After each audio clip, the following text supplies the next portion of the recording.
with JFCS. My name is Renee Mezer. I'm a program manager of Prevention and Intervention Services here at JFCS. Today, I would like to talk to you about how to talk to your adolescent about healthy relationships.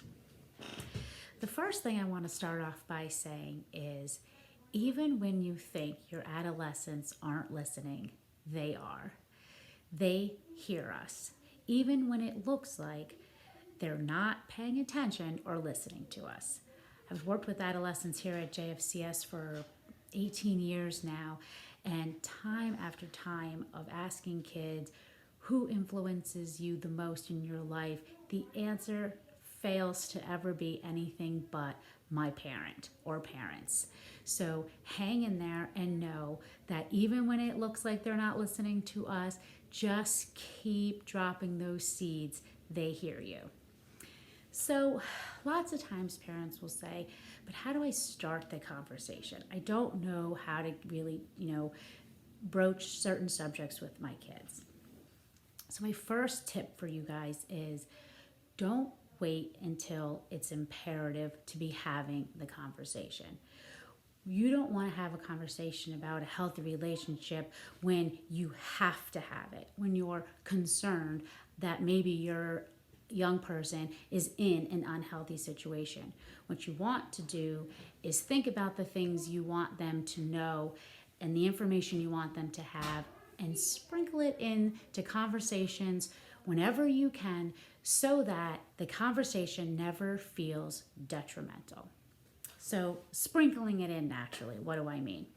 Well, I really do think that one of the best ways to have conversations with kids is as naturally as you can have it. So when you're watching a TV show, watching a movie, they share something with you that's happened at school, on social media, with a friend. That's your perfect opportunity to begin the conversation and do so in a way where you really throw it back onto them. So let's say we're watching a TV show and there's a relationship going on the screen. That's the perfect opportunity to say to your young person, oh my gosh, look at that. Isn't that so sweet? Or, boy, that must have been a really scary situation. What do you think about that? Ask them to give you your feedback. How would you describe that relationship? Does that seem healthy? What about that seems really positive? What kinds of things would you look for in a relationship? So you're taking a moment that has happened and you're kind of just turning it around and asking them to share their thoughts about it. And once they share their thoughts about it, that sometimes can be a springboard for you to say things like, what kind of things would you look for in a relationship? Or tell me a little bit about what you would describe then as healthy or unhealthy. Now you're taking a situation that's not personal to them, which kids can be guarded about, and asking them to open up on a particular topic. In this case, relationships. Another thing to remember is oftentimes when we talk about healthy relationships, the thing that usually comes to mind often is dating or romantic. But relationships take on many different forms. Friendships, relationships with parents and teachers, coaches, eventually, if they don't already, they'll have bosses or coworkers.